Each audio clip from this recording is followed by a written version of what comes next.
Namaskar, I'm Harpreet Kaur and I welcome you all to our live and interactive session. You are watching us on PME Vidya channels from 6 to 12 and also on our YouTube channel NCERT Official.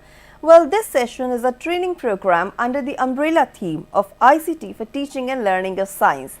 This session is presented by Central Institute of Educational Technology, that is CIET NCERT New Delhi. And this is a live session and also a participatory session, which means you can also take part with your questions, doubts and suggestions. So please take down our phone number through which you can give us a call and you can connect with us directly. The number is 8800440559. If you want to send us an email with your questions, suggestions and feedback, you can write to us on training.helpdesk@ciet.nic.in. Last but not the least, we are streaming live on our YouTube channel NCERT Official. So you can always go to the comment section, put in your questions there. And I request you to kindly not mark your attendance, but just raise your queries and concerns and get in touch with us instantly. And by the end of the session, I will tell you that how you can register yourself and how you can participate in the assessment activity, because that is the entire crux of this online training program that we are conducting. If you score more than 70%, you will be granted a certificate. I will share all the details by the end of today's session, and today we are in day 5. And in day 5, we are going to talk about digital games and apps for the teaching and learning of science. We all know that everybody learns a lot while gaming, and through games it is easier to make the complex concepts understandable to children. And today we are talking about immersive technologies that are so engaging that once you learn about something, it stays intact in your memory for a really long period of time.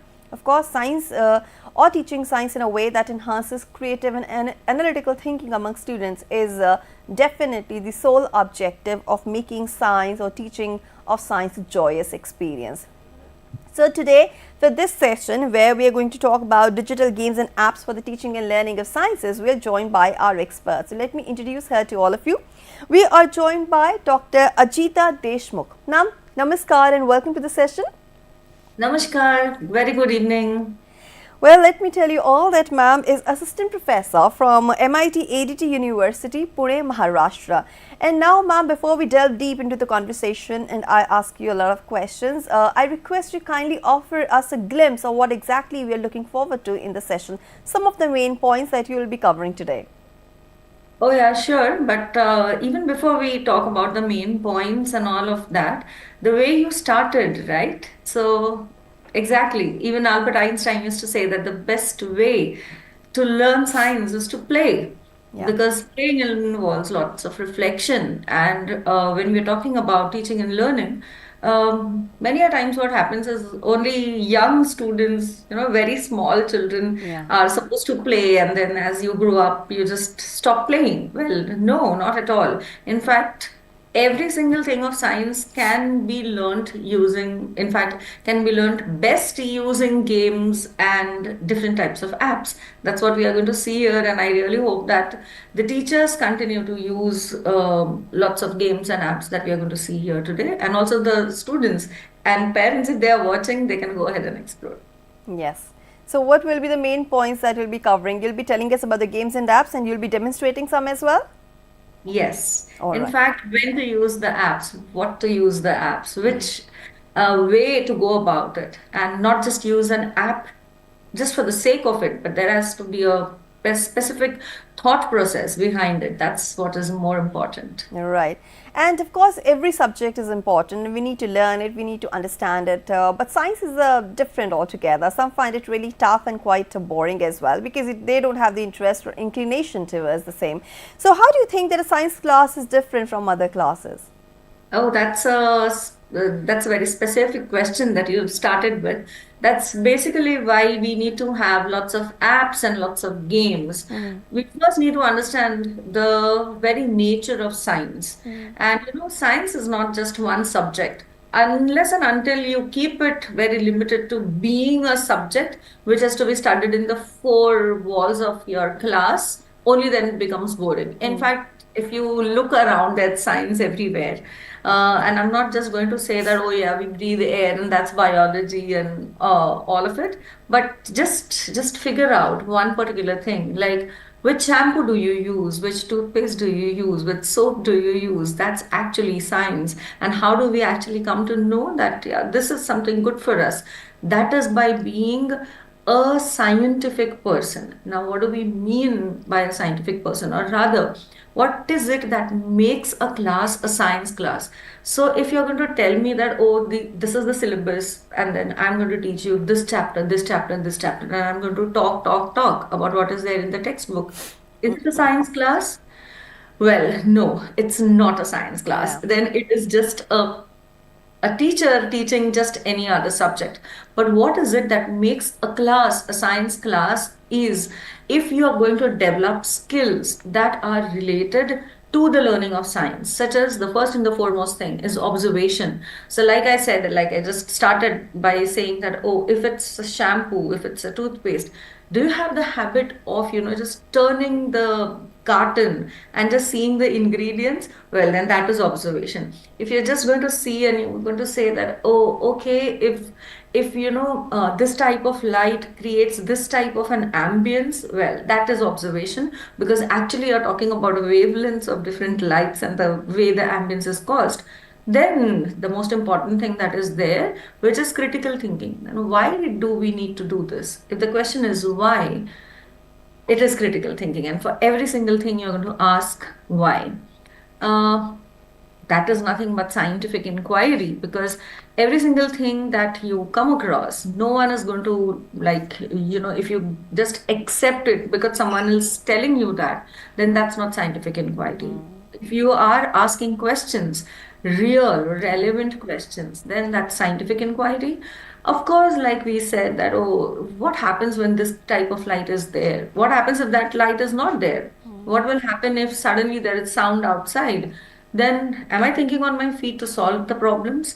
Yes, that is problem solving. You don't actually have to sit to solve the numericals, but actually that is the problem solving that is involved. Can I explain something to you with respect to a graph, and then can I visualize it? Can I think that, oh yes, let me just calculate the temperature of the weather that we are that we are experiencing today for the last 8, 10 days, and then can I predict something more? Can I see the satellite image and say that, oh, when it was storm in the southern part of India, the temperature here had just risen up? Can I visualize? Can I analyze that? That is nothing but a scientific skill. And the most important skill of everything, like adaptability. Okay, so I cannot have one particular thing that is going to stay exactly the way it is. What if the conditions change? And am I able to change myself? Am I able to change the constraints here? Can I change the output? That is my adaptability. That is how the things on which I'm going to work, are they adaptable? And all of this is fueled by the most important thing, that is curiosity. Curiosity killed the cat. Well, we are not talking about killing the cat, but we are talking about whether curiosity can help us to bell the cat, that is, can help us to address the question. So, human beings by nature are curious. And that is why we can say that all of us are very highly involved in science learning. Of course, there is a lot of creativity, जिसको हम जुगाड़ कहते हैं. Well, that's not just जुगाड़, but it's also a way of solving the problem. So maybe if I know that, oh, okay, I can't balance myself properly, can I have two small additional wheels to my two-wheeler? That's my creativity, that where those two wheels have to be there. It also comes through all of this, can also be thought about like this, that I'll just give you a food for thought. The trolley bags that we use, right? We have four wheels on the bag or two wheels. What will happen if we have only two wheels? And why do we need to have four wheels? And why do we need to upheld the bag in a vertical way? Why can't we have it in a horizontal way, and why can't we drag? All of these questions, if they come to you, then yes, we are talking about science learning. And then we need to also communicate, because without communication, what is the point in, discovering something or learning something? Today is the age of collaboration. Like, we have seen the best of collaboration happening during the COVID when the vaccine was being developed.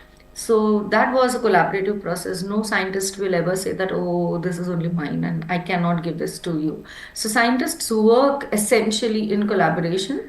That is again a thing because the resources are limited and we need to take the science and the mankind further, humankind further. Of course, it will require us to have some technological literacy, how to use certain equipments that are needed. And then, of course, to an extent, numerical skills also are needed. Most important, what is good, what is bad? That is the ethical reasoning that should drive the science. Otherwise, science without ethics is going to be just monstrous. And one very important thing that is when I was just talking to some people, they were like, okay, risk assessment, how? I said, yeah, because that's not actually only limited to finances. It's basically limited to, it's also largely dependent upon how a scientist works. Because I'm going to put like my years of hard work into developing something. And if it's not going to be there or some risks have to be considered, only then my science is going to go ahead. So every student, when even in a school, when we're talking about seventh grade and eighth grade, and then you give them the charcoal cavity test or something of that sort, there is this risk that, oh, what will happen if this beaker will break? Oh, what will happen if the circuit just undergoes short circuit? What will happen? So that is the risk assessment, which is very inherent, that we don't even realize that we are actually doing risk assessment when we say that, okay, I'm going to do this particular experiment. Even if we are going to do this thing that you're just going to mix the vinegar and baking soda at home, just like that, even then you do risk assessment, because how much is the fizz going to cause? Is it going to spread everywhere? Am I going to get scolding from my mom to have messed around? So if that is risk assessment, so risk assessment is there. And then the most important thing, resilience. Resilience is the skill in science that we all need to appreciate, and we also need to point this out to the students. Because unfortunately, what happens is that in the textbook, in the science part, what comes up, as many times my students have told me this, that, oh, that would have been serendipity. Oh, it would have been just by luck that the person found out that. And I have to stop them and say that no, it's not luck, because they have been working so long. And after a result of many failed experiments, you realize that, oh, okay, this works. So you don't give up. Resilience is the important quality that, again, science learning has. So science learning will develop all these skills. And our use of digital apps and games essentially have to come up with either a few of them in combination. Otherwise, it's not a science class. It's just a class where the teacher talks and the students just listen. If none of this happens, Right. I hope I answered your question. Yeah, let's talk about how to begin, because every day there are a lot of apps coming in and going out. They are in circulation because technology is evolving every day. So how can a teacher decide which one is better and which one is, I would say, relevant for the students as per their understanding level and their grasping power? Yeah, so every teacher actually thinks about this, that whether it is the age appropriateness or that. So that's like ingrained.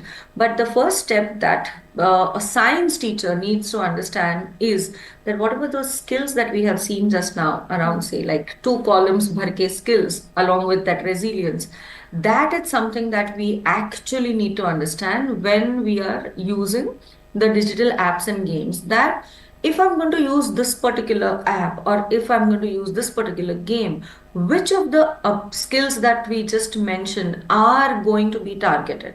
Am I going to target resilience? Am I going to target scientific inquiry? What is it that actually I am going to target? Once you get this, only then it should get into the lesson planning. Otherwise, it would just be using an app for the sake of using an app, or just a game for the sake of using a game. Yeah, like it's just, oh, okay, nowadays to be a cool science teacher, I need to use games and apps, and so I'm using it. Well, then that just is going to fall flat on your face, and the class is not going to actually be effective enough for the purpose of why you're using it. So please, first step is You have 150 apps and games being developed every single day. And like you really pointed out, some come in, some go out. Are the skills being mapped? Can I replace, if this particular app is not going to work today, can I use some other app? That is what we actually will be mapping. So for simple reason, I will just tell you, suppose if this is a particular game that I'm going to use, and this is a very simple and sweet type of a game where, you can see those five words that are there: force, action, motion, reaction, inertia, and you just are circulating this to the class and saying that, oh, now, okay, color each of the word. Okay. Now the class is like, oh yes, I will just color the word. Okay, but what is the objective of that? What is the skill that you're using here? Is it like scientific inquiry? No. Is it some, like any of the 11 skills that we talked about, 14 skills that we talked about? No, it actually is just jogging the memory. It's not even jogging the memory basically, because words also you're giving on the right hand side and you're just asking them to color it. So, what is the objective? What is the skill that you're going to be mapping? Is it just memorizing? Not even that, because what is the memory here? You're not even asking the definition, right? And so, therefore, please be very careful that even though this looks very fancy and cool, is it actually serving the purpose that we are intending? No, it does not. So, what is the point? Just having something like, oh, this is an alphabet soup, and you're going to fill up colors, and then kya ho gaya isse? So, today's students, not only today's, I mean, any type, any age ka students, but today we are going to talk of today's students. Today's students are smarter. That is what the teachers think. And they are very right. Because once a student will start doing this, and they'll be like, okay, uh, after the end of the class, they'll sit at home and they'll think that what did I do today in my science class? Oh, I solved one activity of coloring the names. But what did it give to me? Nothing. Because these are the things that actually are not even jogging my memory. So please do not get into using the game or using the activity just for the sake of it. If I were to use this particular grid, what I would do is, instead of giving them the words there, I would be giving them the definitions there. That also in a twisted way, in a cute type of a format, in a crossword type of a format. That would then the students would say, okay, okay, this is the definition of force. Then I need to search where force is. So at least I am trying to, asking them to have a critical thinking. I'm at least asking them to jog their memory. I'm at least asking them to map two and two together and play the game. Otherwise, it's just an activity which seems to be a good activity, but it does not have a good foundation. So that is how we actually map the skills. So this is an unthought out activity, I would say. But then to make it into a thoughtful activity, we need to take certain steps. Otherwise, it just becomes fill up the color and it doesn't become a science activity. It becomes a coloring activity and with less amount of science in it. Right. So, yeah. So, I mean, you correctly pointed out that, of course, we have to see whether they are aligned with our objectives or not. But I'm sure there are certain key considerations that a teacher keeps in mind, because sometimes apps become redundant in the middle. Then what to do? As you rightly pointed out, how can we replace them, and how can we continue with the lessons using the same kind of concept that is being reflected by an app? So, are there certain key considerations that one has to keep in mind while teaching through these digital games and apps? Yeah, of course, we'll be seeing those key considerations as well. And I'll just give you one example. Again, in the next slide that you will see.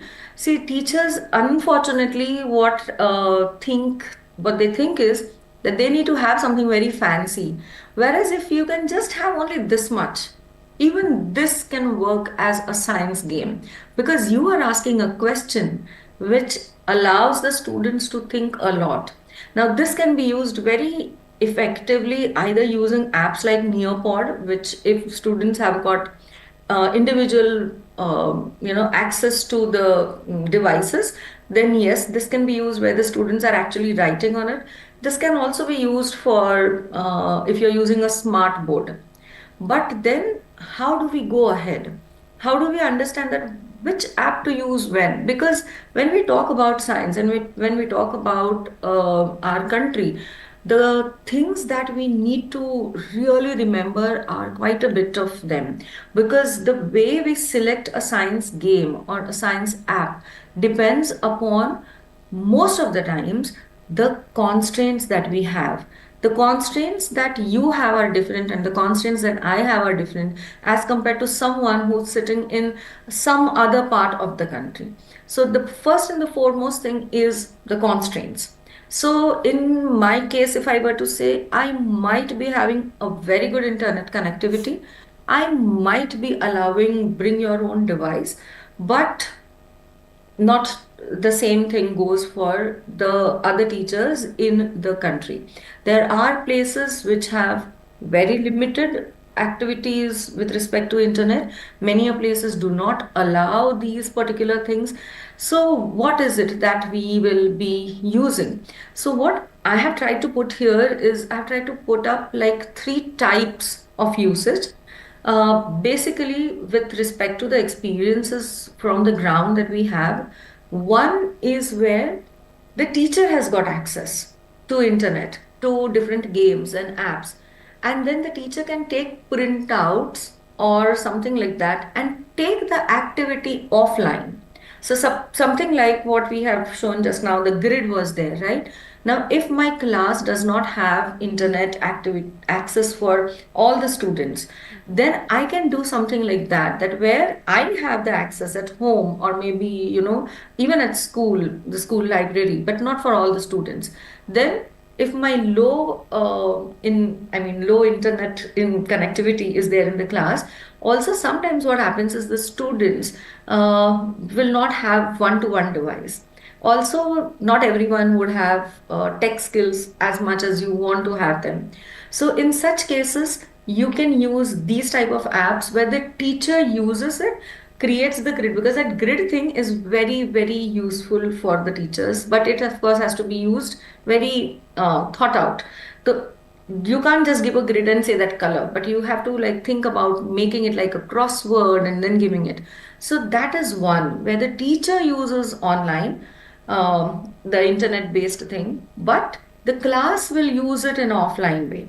Whereas there would be another category where you have a smart board. You have, not everyone, not every student has got a separate one, separate device, but yeah, you still have some amount. You may have it like 10 students के बीच में एक, or maybe for demonstration purpose, you have a smart board, you have got a projector, and you can also design it in such a way where you show something in a app format or in a game format and then follow it up with the lab activity.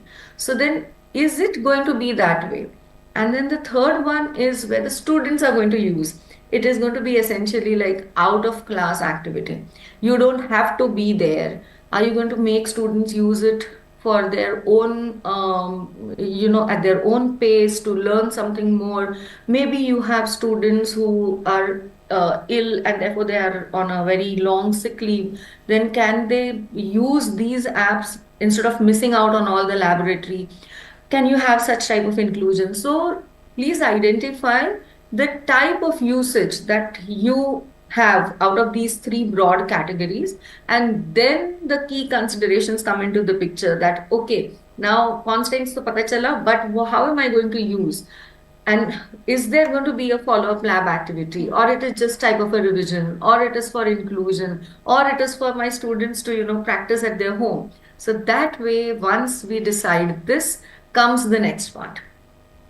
Because now that I know that, okay, this is my type of usage and this is why I'm going to use, these are my objectives. Now, what do I do? Because now I have to implement the whole thing in my class. So, here comes a few considerations that we need to always remember. The first and the foremost thing, that is, every teacher should be writing the objectives. That what are the objectives of this lesson first, and then I hope that all the teachers are writing the objectives and outcomes with respect to the NEP and with respect to the curriculum that is already framed. Every NCERT textbooks, they do have it written right in the beginning, that where the objectives are, what the outcomes are. Right in the beginning of the textbook, it is there. That at the end of this chapter, the child should be able to do what? So is it like, is my usage of game in alignment with these outcomes? So first of all that. Then the most important thing comes, that is, okay, if this game is good, some particular person has told me. So even if I am telling you today in this session, because now this is going to be like, it's live. So many teachers would be seeing it, and then they would think that, okay, I'll just use it blindly. No, please go ahead and do the content accuracy test. Why? Because is that content, even if I am saying it, I don't own the apps, right? So is that content actually mapping to whatever content is there in the textbook? Because every time something new comes up, and the content in the app and the game might just change overnight. There have been such cases where we used to use a particular game, and then suddenly something changed in the game, and then we are saying that, oh, now we can't use it, right? Also, before going to the class with a game and then trying to figure out, please test it. And also, the most important thing while testing is to remember that uh, it has to have complete inclusivity. Is there anything in this particular game that maybe a child with limited visual access, does that child have a problem? Is there some particular thing that is like very important in audio format to listen and there is no closed caption? Then are all my students going to be able to access it? So all of that. And then the most important point of today's world, that is, what data is it collecting? So especially when you're going to give these type of apps and games to be used by the students at their respective ends, please ensure that there is enough of privacy. And what do you do after the usage? Are you going to like ask them कि क्या किया? What did you learn? I hope you don't just keep it like, oh, did you enjoy the game? No, it has to be like, what is it different? How did it help you in doing the lab? How did it help you in, like really learning of science? Was there something different as compared to what is there in the textbooks, etc., etc.? So it has to have reflection. So these are the key considerations that we as science teachers need to always remember while using the apps and integrating apps and games in our daily teaching learning. Right. So, after learning about the key considerations, we know that there has to be some motto, and we need to work through that only. You just can't go haywire. I mean, but there's so many apps available. I mean, these days ICT is playing such an important or indispensable role in sciences. We have virtual labs, we have augmented reality, virtual reality. Of course, they're learning sciences or experimentation like never before. Through virtual labs, of course, they get the hands-on experience, and it has myriad of advantages when it comes to perform the experiments in a virtual lab and then going prepared for the real physical laboratories. So, what type of apps, or you say, according to you, are available, or what kind of such activities, be it online or offline, or available, that give children a chance to learn through joyous means? Yeah, so now there are 2 to 3 things that you have spoken about. So one is the joyous thing. Let us remember one thing, that all learning, to make it joyous, it first needs to be felt relevant. So the students should not feel that, oh, why am I using this? So comes the importance of a teacher explaining to them that why are we using it, and then that goes back to the first skill set that we had spoken of, that I could just go randomly to a class and say that, hey guys, today we are going to see this app or this game, but why this app, why today? So unless and until we ask this why, which is the essential, all whys are essential for science. So science actually rests on one single word, that is why. And we need to ask this question, and we need to allow the students to ask us this question, that why this? And therefore, let us try to just take a few demos. Yes. We are going to go stepwise, type-wise. So we are going to use certain apps, certain games demo, which will take us to different websites. And so the first one is by Discovery Education, Okay. which gives us one particular part called as Puzzle Maker. I'm going to click on this, and you'll just let me know whether the screen will be visible, and then I can demonstrate. So Yes, I hope it is visible. Yes. So as you can see, yes, this is the Discovery Channel Discovery, so which is, like very authentic kind of thing. So this is the place where teachers can use, where they can create their own puzzles and then take them to the class, especially for the first time, where we said that the teacher has got access, but the students have got low connectivity, or the students have, like, it's like low tech, we would say. So what can we do here? We can have a word search puzzle. We can have a crisscross puzzle, which I'm going to just demonstrate now. We can also have double puzzles that are there. And as you can see here, there are lots and lots of ways in which games or this type of things are there. What we have tried to do in class, and I can tell you from the experiences, that all of this are enjoyed thoroughly by the students, because it gives the mystery feel and that solving feel.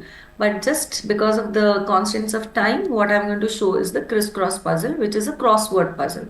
So as you see here, you have the step one where we are going to have a title to enter. So I'm just going to say right now as trial one, because that's what we are doing. And then let's say what are the words and the clues that we want to give. So now let's understand, this is the crossword puzzle that we are going to solve. And crossword puzzles have a charm and they are ageless. And that is the simple reason why every single newspaper publishes crossword puzzle every single day. Yeah. You can use this crossword puzzles even as formative assessment in class, because believe me, no student is going to copy.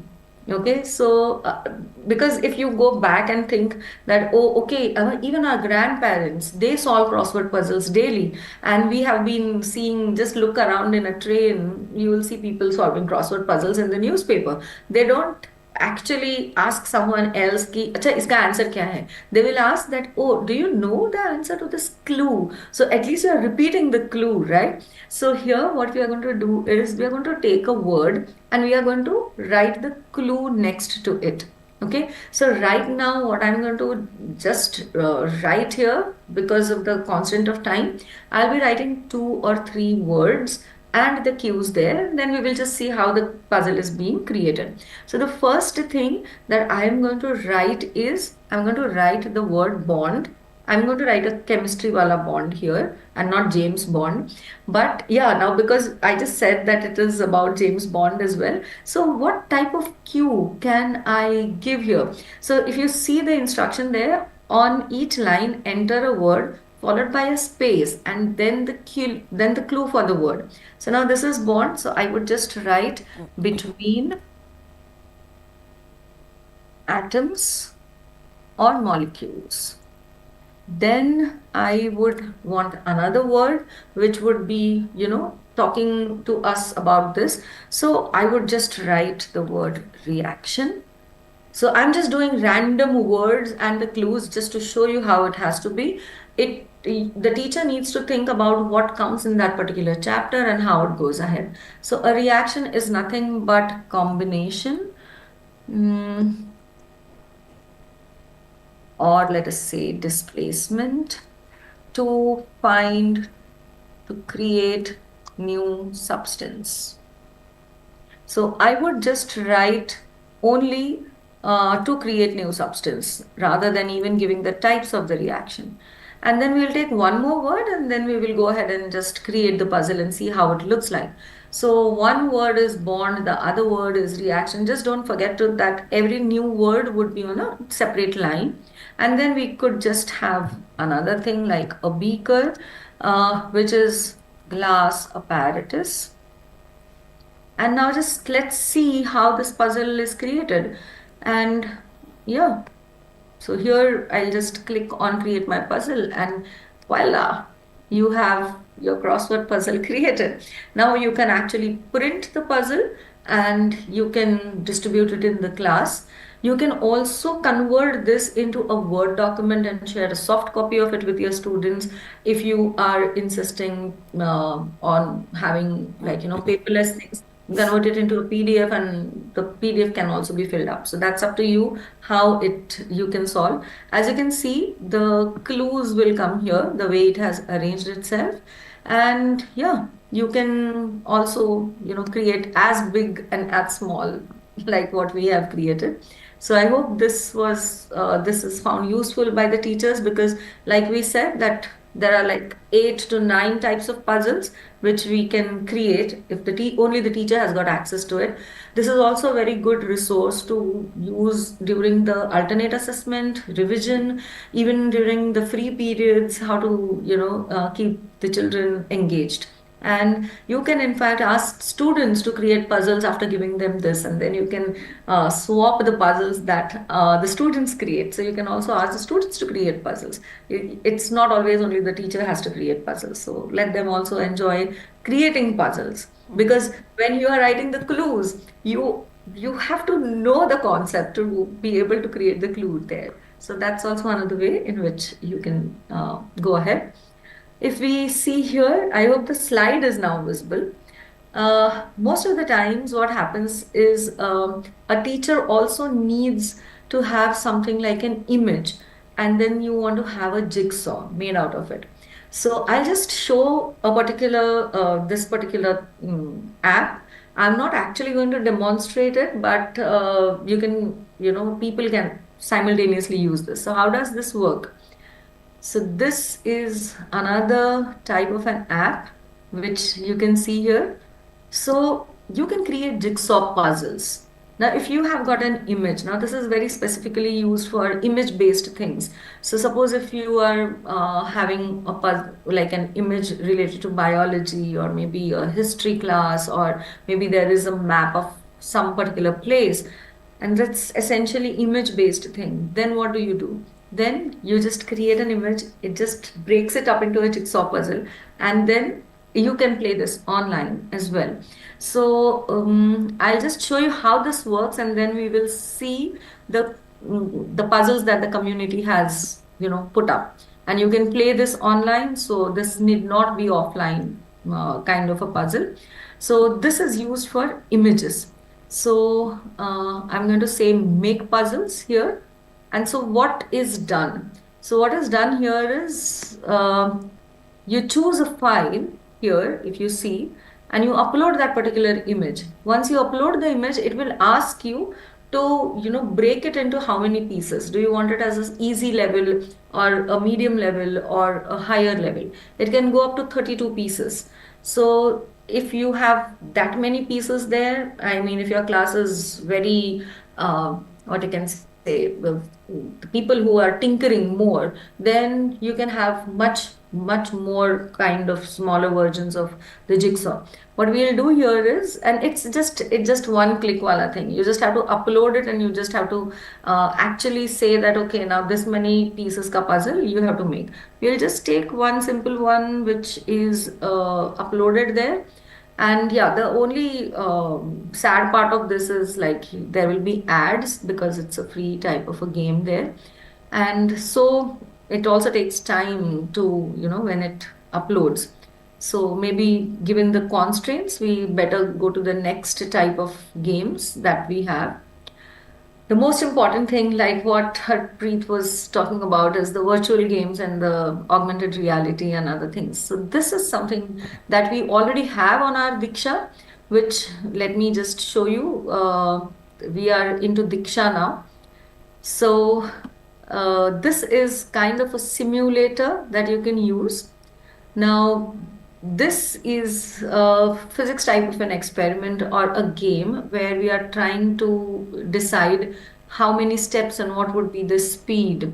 So here, if you select the distance, now what is going to be my distance here? So it is 30 meters, and then it is going to be start. So this person is actually hopping to 30 meters, and then just see here, this is 20 seconds. Now, this is where the teacher comes into the picture, that you are choosing the distance, you are noting down the time. So you know the distance, you know the time, and now you calculate the speed. And it can be a very quick, what you can say, memory type of a mental mathematics type of a thing. There are lovely puzzles and lovely games and simulations in Diksha that are being put up. They are extremely good because they are mapped with the syllabus, is what I would say. The other one that is very nice that we would like to show you is this, which is lab exchange. Now here, this is actually entire library of simulations and games that are there, which you can use. The games you can select from here. You can also select, okay, if I'm going to select chemistry, you can see there are 3,000 games. This is developed by Harvard, as you can see. And then what is the kind of background knowledge that I want? So if I have to have some knowledge, then I can choose that. And then you can actually go to the simulator and start working on the simulation. What I would like to show you before even we go ahead, it's something that you see here, the green button journey. Now, this is an app which is developed by the kids.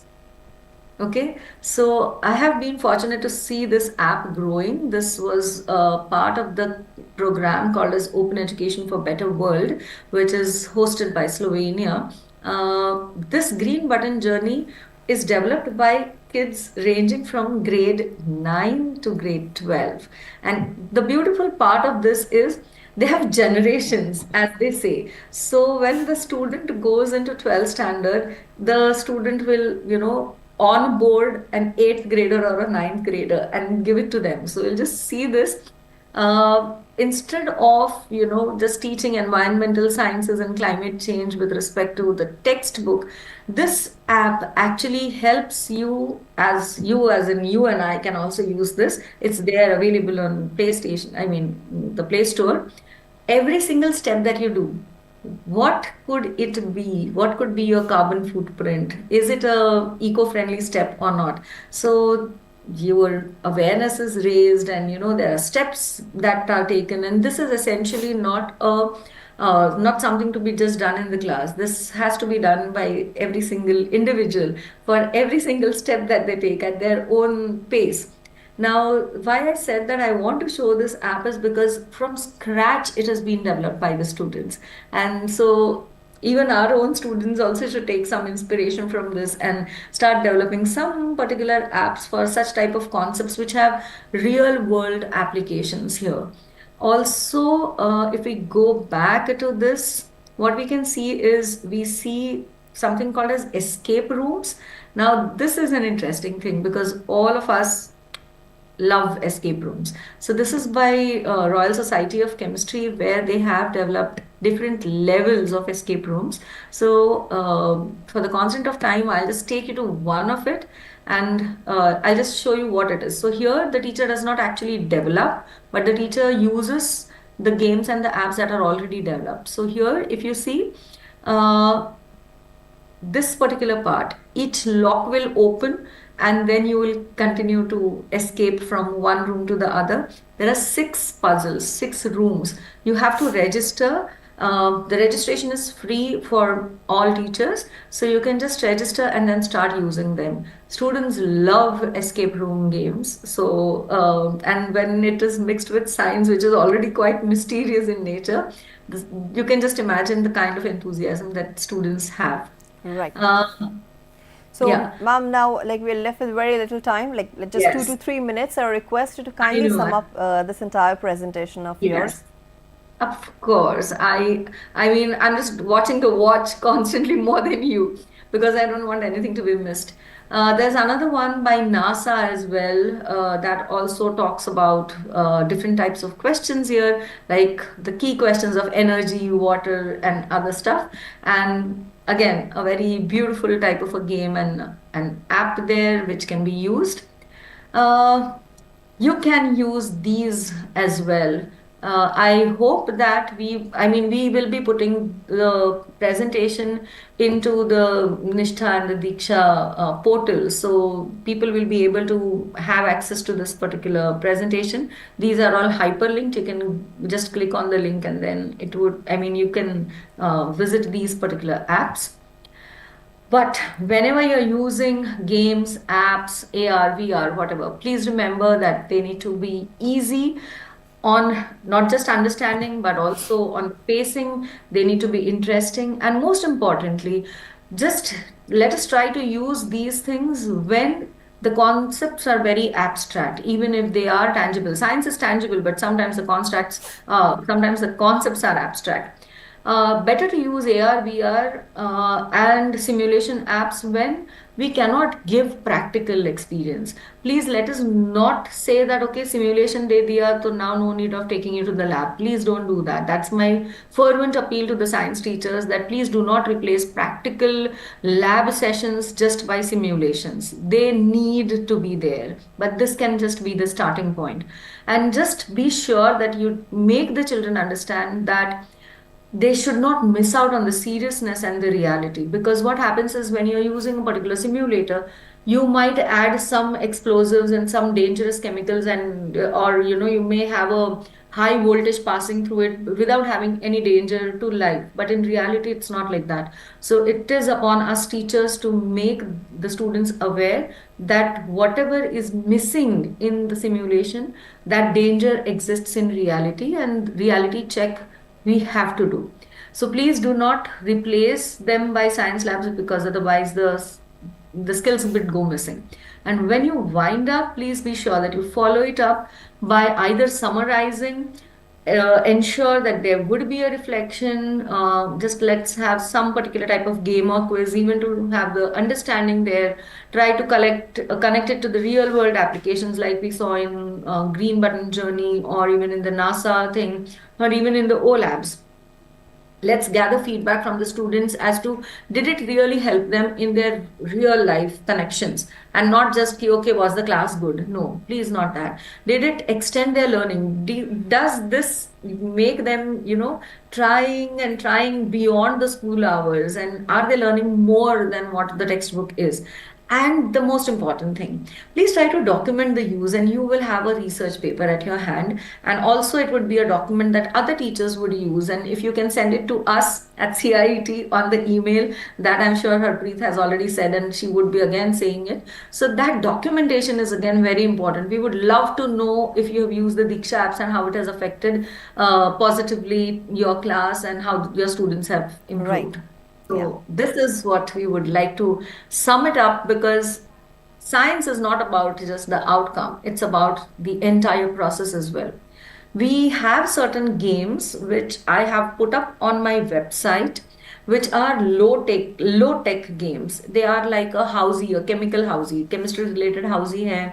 You also have Sync My Ship type of games which you can download and use. There is a tab called as Unschool on my website. Right. From there also you can download. So over to you, Harpreet, if you can have some more questions or something is there.